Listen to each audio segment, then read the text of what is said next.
Now. Now. Right there. All Alright, just to go over our calendar. We are doing our Explore Nature with Walter today. Next week we have Zumba with Allison in the evenings on Wednesdays. And then Zumba with Shar on Thursday during the day. So come ready to do some physical activity. It is a dance exercise. And then the following Thursday we do have our birthday celebration and we're gonna be having some fun with pumpkins, whether that's real pumpkins or drawn on paper, just because it's easier and we can stay safer that way. All right, give me a night. That's exactly what we want to avoid. My birthday is coming up. Yes. Yeah, I don't know, we'll figure that out, Alex. Just to go over our safety meeting guidelines. So we are asking people to sanitize their hands before they enter the room. We do take your temperature. If you have to cough, sneeze, or anything like that, please do so into your elbow or a tissue. Please avoid touching your face because we know that's how the virus spreads too. Make sure you maintain your social distance. And just so everyone knows, masks are required. That is the government guidelines, so we don't make the rules, but we do follow them. And finally, please do not share any coffee or food. So we prepare everything, all of our refreshments based on the public health guidelines that we were instructed to. So they're all individually wrapped and safe for everyone to have in that way. And just to keep our meetings respectful, please have positive communication between people and respect everyone's opinions, even if you don't necessarily agree with them.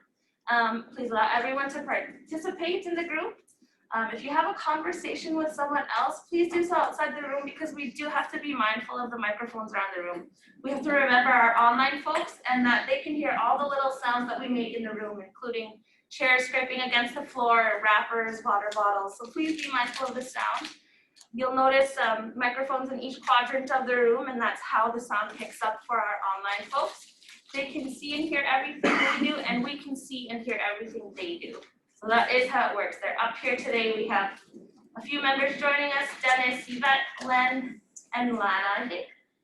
And finally, we do have a passport call. So if you feel uncomfortable discussing anything during our group, please feel free to pass. No judgment here. This is a safe place. And now we will just go into our presentation with Walter. So I will make sure he has his photos ready. Sorry if that was quick. If anybody needs me to elaborate, I can do that. We are running a little behind on time, but here is. Hello everyone. I got a camera over there and a crowd over here, so I'm gonna hopefully you can just spin the camera so they can see me a little bit. Yeah, so my name is Walter. I'm a wildlife and nature photographer located in Winnipeg here.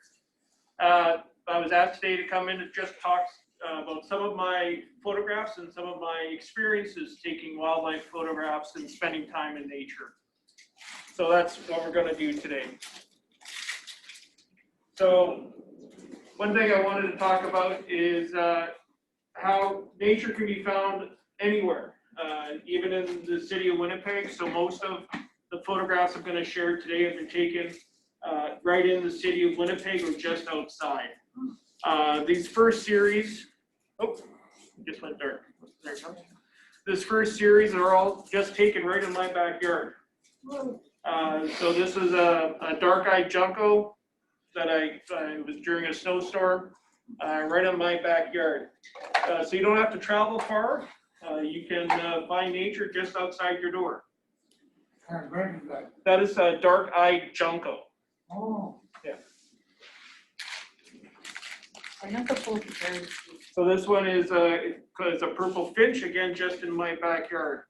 Now you can see they're quite bigger than life size, so I have to get really close to the animals and the birds when I'm taking pictures of them. So I spend quite a bit of time not taking pictures, just letting the animals get comfortable with me and allowing them to come to me, be comfortable with me, and then they will get closer to me. So yes. Yeah, we'll have some more examples where I can demonstrate that, but they come to accept you. as part of the environment if you're just quiet and in the moment. In the backyard. And even out in the wild. Well, yeah. Yep. But now it's just a fucking backyard. Yep. So here's another one of the purple finches, just in my backyard again. So in my backyard, I'm just sitting in a chair with my camera in front of me and just generally find where the birds want to land, where they want to be, and then just slowly become part of the environment just by being there, being in the moment, and allowing them to accept me, and then I can move closer and closer. Most of these are taken about 8 to 10 feet away from the birds. And then eventually they get comfortable enough with you where they actually feel okay to have a little nap. So this is again a dark-eyed junco that after spending some time with me just decided it was okay to fall asleep on a branch a few feet away from me.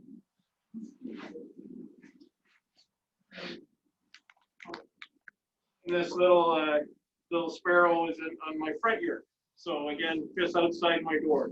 Yeah, that's a little sparrow.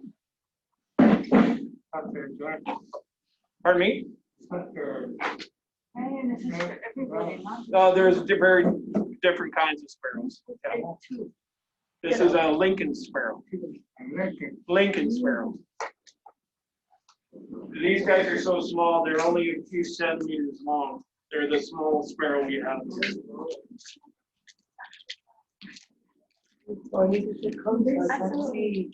This is so again in my backyard, this is a pine Excuse me for siskin. 1 second. I don't mean to be rude, but somebody keeps talking back there and I can't hear you. Sorry about that, Dennis. We are just figuring out some seating in the actual room here. We have got it figured out, so I apologize, Walter. You can continue. Sorry about that, online people. Okay, so this is a pine siskin, again in my backyard, and I'm lucky my wife is a certified master gardener, and she plants native species that allow the native birds to be attracted to my backyard so I can take pictures of them. So. And then when the birds get comfortable, you get other animals coming to your backyard. This little guy we call Goat. Even though he's a rabbit, we called him Goat because he would always be eating like a goat. And he was actually born in our backyard under one of our little side tables at our patio set. The mom rabbit dug a little hole in the ground, and that's where she had her clutch, and this was Goat. So he got so comfortable with us, he would actually take a pea out of our hand and eat a pea out of our hands.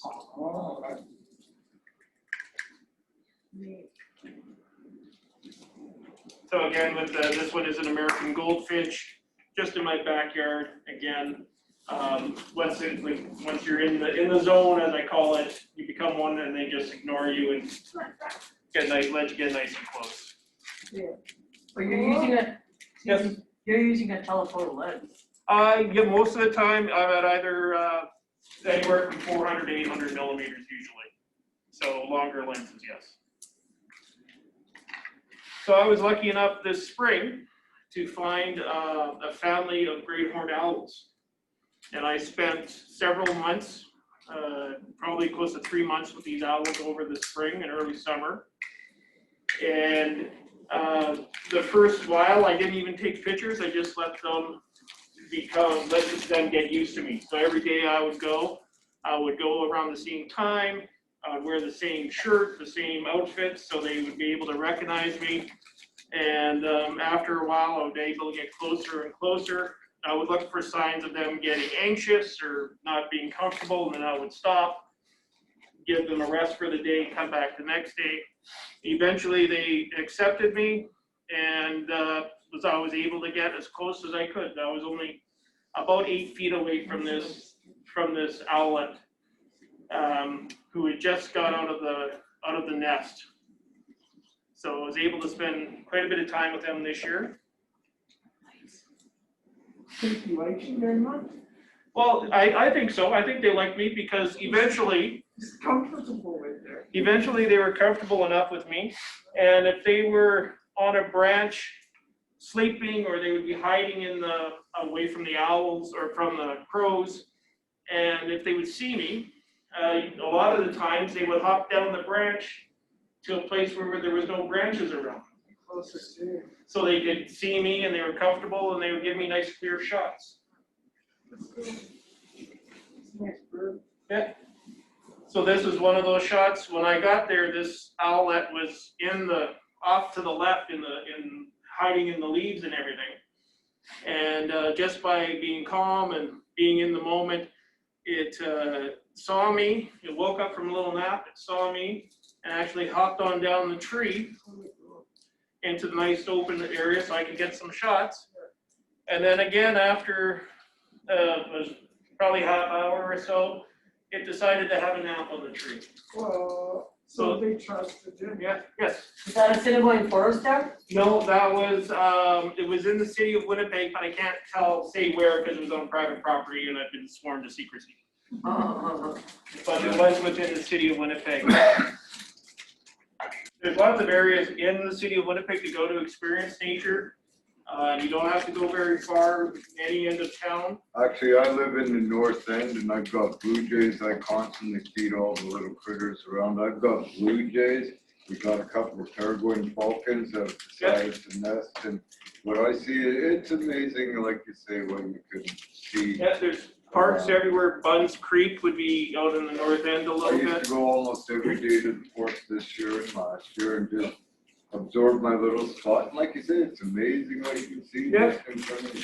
So if you get out of nature and you just become part of this, focus on what's going on around I was you. born in Winnipeg, but I was 27 years out in West Quebec, the Gatineau Hills. So I Okay, know a little bit about nature myself and Yeah. enjoy it also. Yeah. But these are some very excellent pictures. Thank just 100% locked out. And like you say, you just gotta move where, almost like a deer drinking water, move in a non-threatening way. Yeah. And that's all. Yeah. That's for sure. But no, those are some beautiful pictures. Thank you. So after the one little owl had a nap, its sibling decided to fly in beside it and have a little photo opportunity that day as well, so.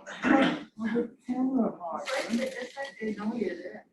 They know I'm there, and because they would, when they would wake up from a nap, if I would be standing there, they would do their little owl head movements, check me out to make sure it was who I was and what they were used to, and then they were comfortable to come out from their hiding spots. So there's another example of how it was over in the trees and in the branches and in the leaves, and it hopped, once it saw it and recognized it was me, it hopped on down to this nice little clear spot on the tree.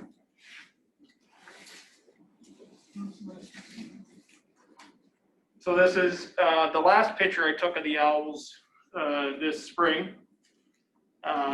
Mainly because owls and crows really don't get along. The owls will attack crows' nests and and kill the crows, and the crows will do the same. Well, they'll kill baby owlets. So once the owls come out of their nest and they start flying around, the crows start bothering them quite badly. So I didn't want to make their lives any more difficult than it needed to be. And that's what this little guy is doing. There's crows circling above him, and he's voicing his displeasure at them. Yes? I was asked, how do ravens interact with those birds? Ravens, not as bad as crows. The crows will actually mob them. Like if you ever hear a lot of crows making a lot of noise in the spring, it's usually because there's an owl nearby. And they're ganging up and they get this huge mob of crows and then they go and attack the That owls. mob of crows is called a murder. It's called a murder of crows, yes. And it's not a flock, it's a murder. So this little guy, he actually, his left eye was damaged. I don't know if it was, he got it in a fight with crows or if he did it on a branch, but his whole eyelid was all sliced wide open, so. Oh my God. But he seemed to be doing okay and feeding and hunting and everything. Yes? Isn't that two and one is behind and all you see is the head? No, there's only one there. Oh. So he's stretching the neck. That's just one sitting on, it's just the way he has his head positioned. Yeah, if you look like this is just a shoulder, Yeah, and then that's the head, right. and its mouth is wide open there. Do you know what they like eating? What they like eating? Rabbits, other birds, Rats, mice? rats, mice, voles, Anything cute and fuzzy. yeah. The carnivores. No, but they're not gonna turn down seafood. Oh, Hey, that was- No, they eat, they're meat eaters. They are carnivores, that they'll just eat other, Carnivores. yeah, Do they eat any foliage, green stuff? no, No. they get, everything is from their main diet in the city is rabbits. Is what rabbits and squirrels. So this is another example of just getting a quiet mind and just relaxing and just becoming non-threatening and allowing nature to accept you and show you its secrets. This was a great blue heron that I found. This was actually along Sturgeon Creek near Grace Hospital. Hey, is there any way that you can zoom in on the bird itself? Like I have some closer pictures coming up of it. Oh, okay. Yeah. But not with this technology you're using. There's a plus at the bottom of the screen where you can zoom in above it. Did you do that? Oh, yeah, see? Nice. Nice looking bird. Yeah. I think I moved the people over. Yeah, so if you notice, I noticed this bird from quite a ways away. And when I first saw it, you see how it's standing on one leg.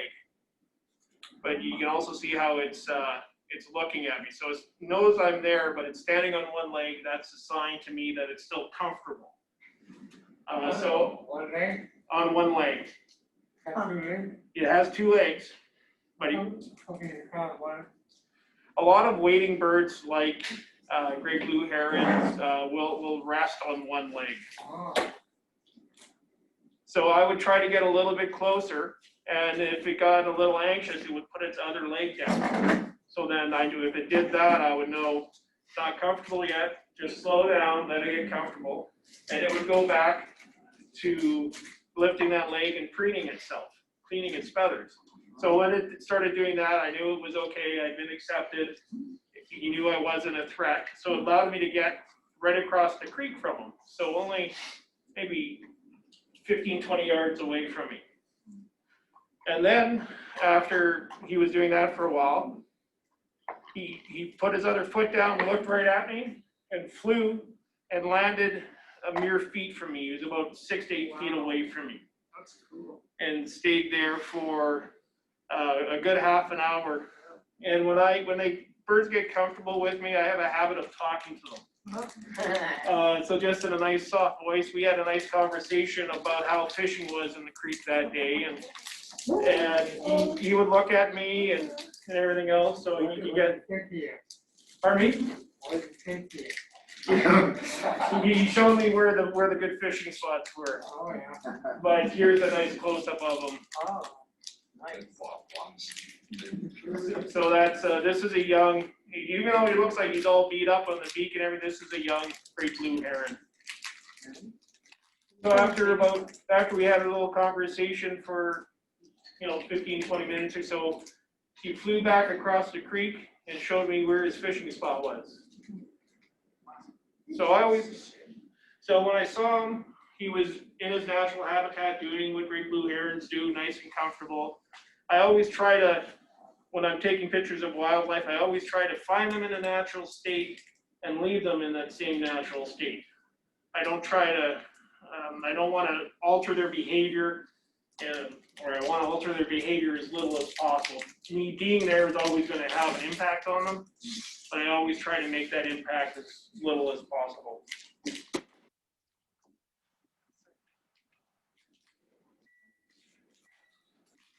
So another great place to go experience nature in the city is Assiniboine Park. Assiniboine Park, the English Gardens in Assiniboine Park. They have a lot of plantings there that attract hummingbirds. So it's one of the best places in the city in the summertime, well, in late summer, early fall, to see hummingbirds. These are ruby-throated hummingbirds. It's the only hummingbirds we have here in Manitoba. So these birds are you all know a hummingbird is very small, very fast moving, and very hard to take a picture of. So what I do to get these pictures is I observe. I stand back, sometimes with binoculars, or I just sit and I just watch what the animals are doing naturally. And hummingbirds, they'll have branches that they like to roost on. So they'll have a few favorite branches and they'll do little circuits. Because they're a very territorial bird. They'll fight off other hummingbirds that come in. Yes? There's only one type of hummingbird in Manitoba? In Manitoba, yes. So it's actually the males that are territorial. My friend's an animal behavior scientist. It's the males that are territorial, so they'll let females in there that are mating with them, and that's it. In the spring, in the fall, once the little ones are out, the female gets very territorial to chase the little ones away because she wants them out on their own. So she I know this one very, very well. We called her Apple Tree because one of her favorite spots was this apple tree. And anytime another hummingbird would come anywhere near her little patch of flowers, she would immediately fly off and chase them away. It was usually her young that she was chasing away. Have you ever seen the males do the territorial display where they like swoop down and cry like a tiny, tiny eagle? Cool. It is very cool. In Manitoba, they usually have already paired up before they get here. I have seen it a few times. I've never been lucky enough to get photos of it. But usually when they get here, they're ready to nest, and they just get right into nesting. But so back to my story here, I was just observing, and I saw this one hummingbird would like to land on this little branch here. So then I positioned myself. I looked for the background. I knew where the bird was going to be. I would just try to find a nice background. So I actually set up my camera with that background there, knowing that that bird was going to land there. And then I just waited. So it took a while, but eventually it landed right where I wanted it to. It's another example of a hummingbird on its favorite branch. And this one, I wanted this. There was one orange flower with a green background, so I wanted to position that kind of behind the bird. So that was as close as I could get to it, but this one is. There you go. So in real life, the hummingbird is about the size of a rye. Yeah, they're very small birds. They're the only bird that can actually fly backwards. You can't even see their wings when they Fly backwards. Yeah, they can actually fly backwards. Run others. fly like a helicopter. Yeah, they hover and they can fly backwards. Yes. And I walk right by it, and it's only but I got away from Yeah. it. I could walk in it. When I was taking these pictures, I had just taking pictures of the hummingbirds, and this little chickadee flew over and landed actually on my camera lens. And then, so I started talking, like I said, I talk to the birds when I'm taking their picture, and so we started talking, and he flew over and landed on a little branch right beside me. So I just kept talking to it, and I just put out my hand and waited, and he came over and landed on my finger. So we had a little conversation for a while, and then he just flew back to the tree, and off he went. So. Like Uncle Remus' Song of the South, were you? For the old Disney flick. Yeah.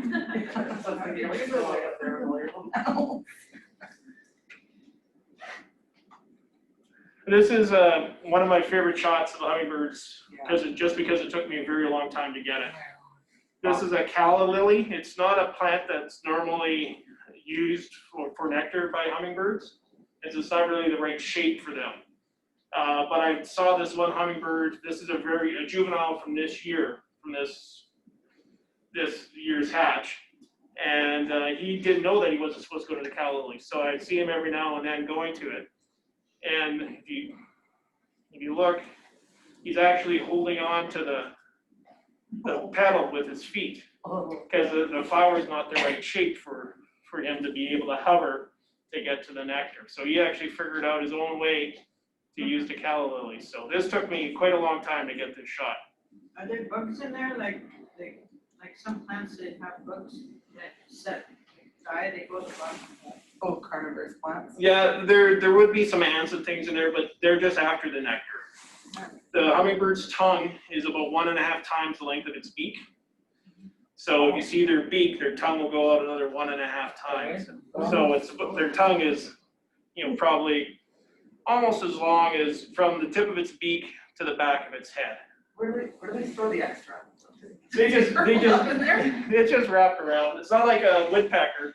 Woodpeckers are really neat. Now I'm into these neat facts.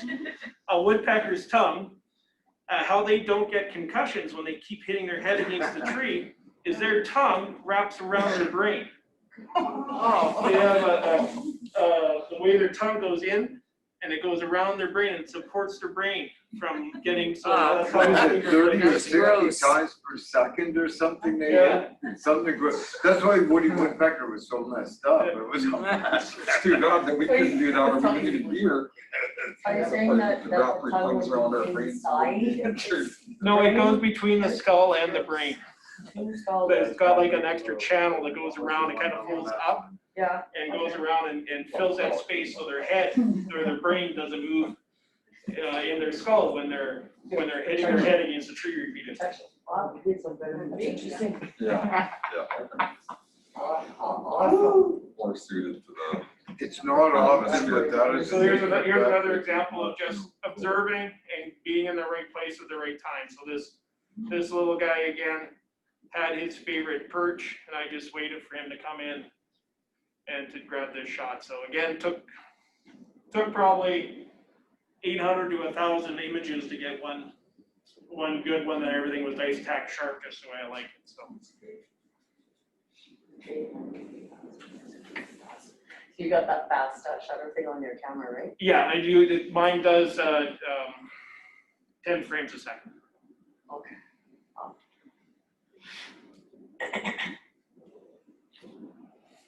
So this plant here is one of their favorite plants. It's a salvia. This one is a hot lip salvia. And they like these tubular plants because that's the shape of their bill. So they can actually hover, and they're one of the few birds or even insects that can get down to the nectar. So they really like these plants because they know if they get to them, they're probably going to get a good nectar feed out of them. Are So they pollinators, these guys?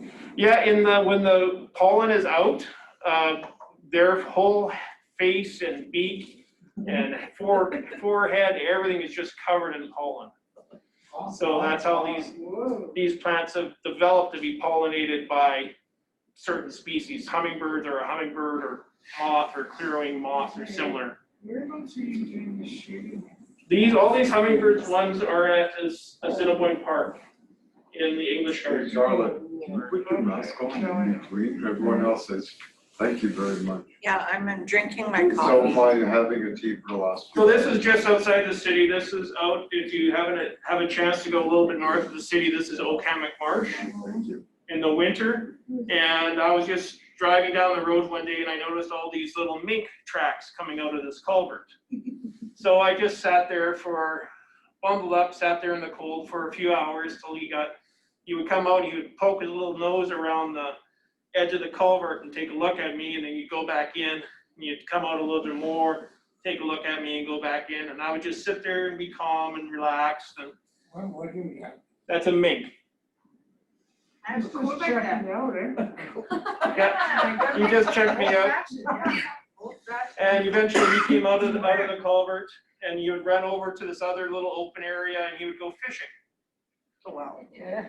So there was actually, I think there was 2 of them, a male and a female, because they looked the same, but their tails were a little different. So he would go fishing down and he would come up with a northern pike, little northern pike. And this was probably under 10 feet away from me, where they would just run back and forth. But just by being quiet, just by being relaxed, they can sense that and they accept you and they just allow you to do what you need to do. There's another one with this was the other mink. I think its tail was a little bit different with his or her catch of the day. But they caught 4 or 5 northern pike like that when I was there. So they must have had a little den in there with some young ones. Yes. I was told that people have I don't know what they call it. Their essence comes out of their skin. Their aura? No, whatever Their they scent? eat, Okay. their energy or something. And dogs can smell it a lot further away. So I guess these guys can smell us too. Yeah, probably, yeah. They knew I was there because when I first got there, he was just peeking around the corner, looking at me.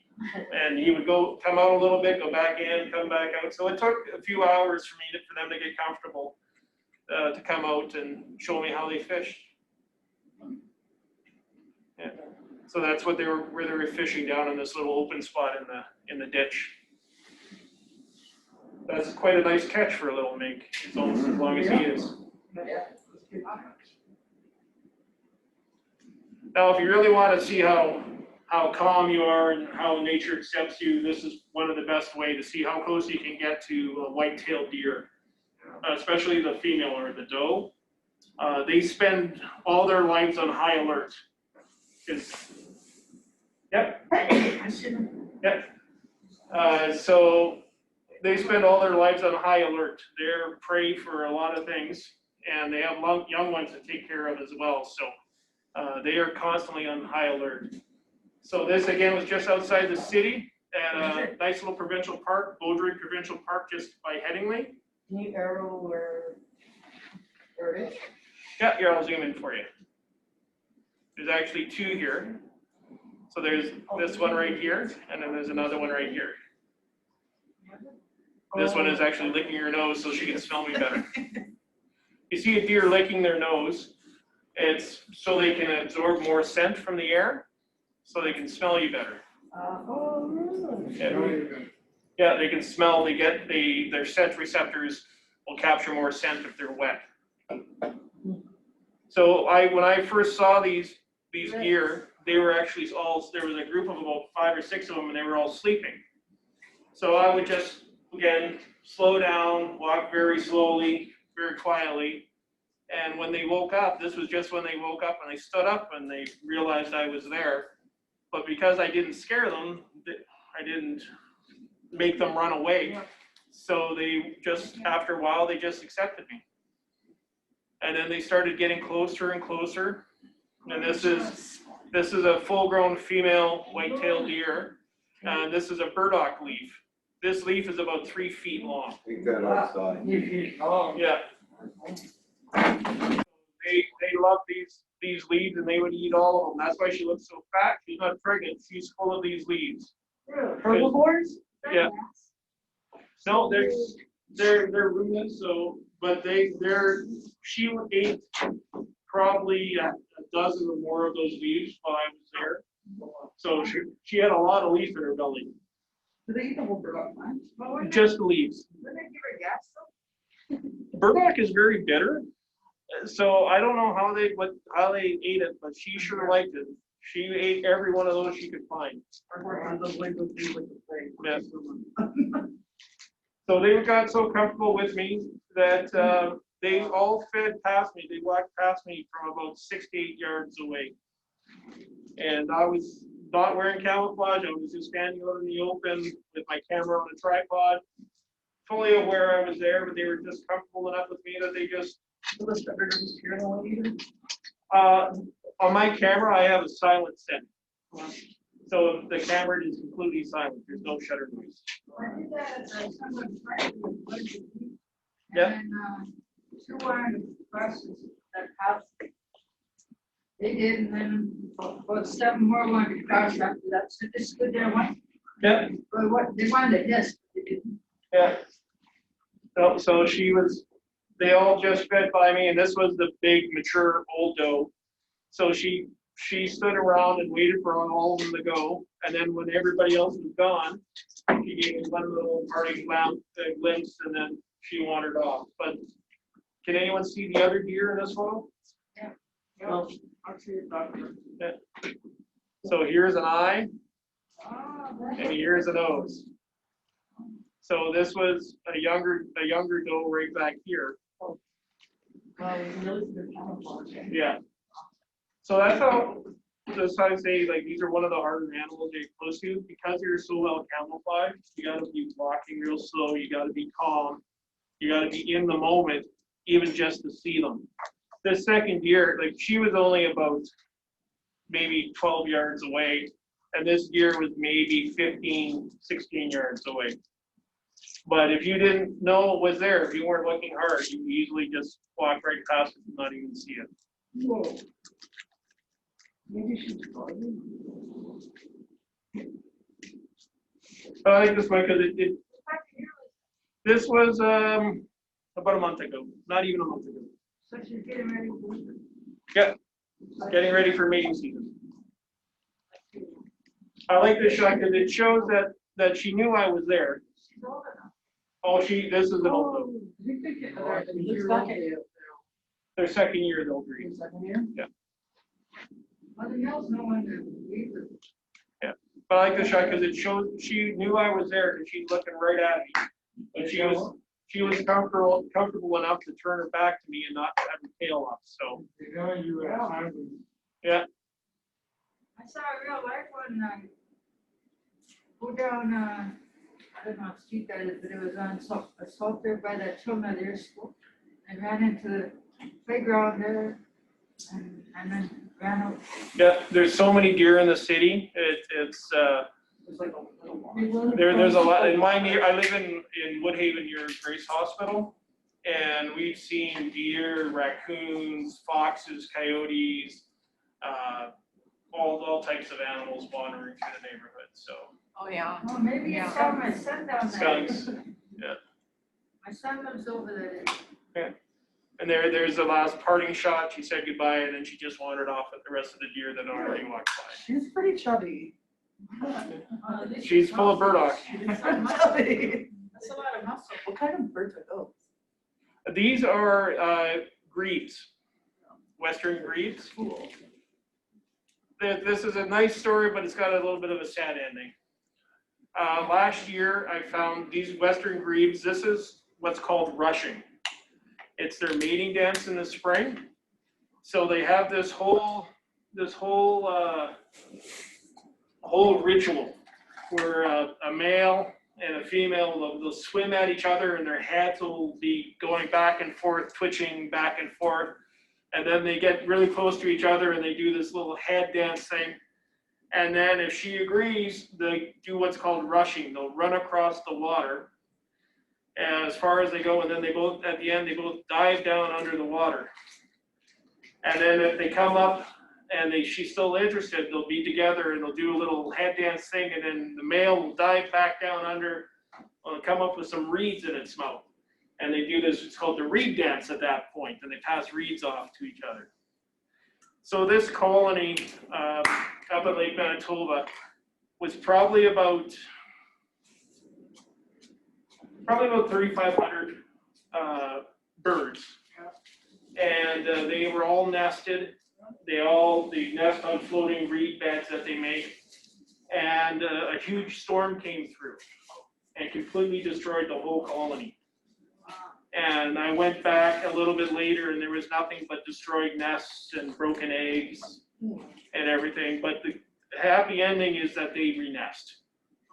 So they went someplace else and did the whole nesting thing again, and the colony was successful, but the entire colony was wiped out by a storm. So that's it for my presentation. Is there any other questions? This is my W. Petrupka, Walter Petrupka is my name. And then that's just some information. I don't know what these became little JPEG artifacts from, I guess, when we transferred them. Yeah, that's good. Actually, just not a question. I'd just like to say that those are some pretty excellent rock and roll pictures. You should have a show where It doesn't- about that. I, no, that's lots of patience. That's really incredible what you Yeah, got thank there. you. Thank you. I had a book by Bateman. Robert From, Bateman, yeah? yes, from back in the day, so and you'll take that as a compliment, I suppose. Yeah. I put that in the same rankings as I would Bateman back in the Yeah. day. Well, if you want to see more of my photographs, I am on Instagram and on Facebook. I've never owned a computer and I haven't owned a television since 1996. The only technology I have is. I do have some YouTube videos, but not many. You do, like, Winnipeg Art Gallery and stuff? Oh, I wish, no. Oh, you should. I should, yes. Oh my Unfortunately, I don't God. know anybody to get it, but no, I do tours. You can even I have, do, you can have one sitting in front of the zoo and people can watch it. no, I do tours, I take people out to take pictures, I teach, and, I sell my clothes. How You I- have a nice jumbo from, what do you call it? Where people can see your work, like, It's a- like they do on, a display, yeah. Just, those things on the street. website. Billboard. So the billboards, Yeah. yeah. Modern technology is called a web page. Yeah, but people be able to see it in action. Definitely. Great, well, thank you very much. It'd be a good No, that distraction. was, Yeah, well, we don't want to be distracted if you're driving, so. No, I mean, if people wanna, look at something different, Definitely. get whatever is in their head out. Well, let's all thank Walter for coming today and doing Thank such a you. good Yeah, no, presentation. thank you. Yeah, it's about 2:50, so we will take a 15-minute break and come back at 3:05. So feel free to grab some refreshments in the back, and go for a walk, take a break, anything you'd like to do. And we'll come back at 3:05. Thank you again. No, hey, that was enjoyable.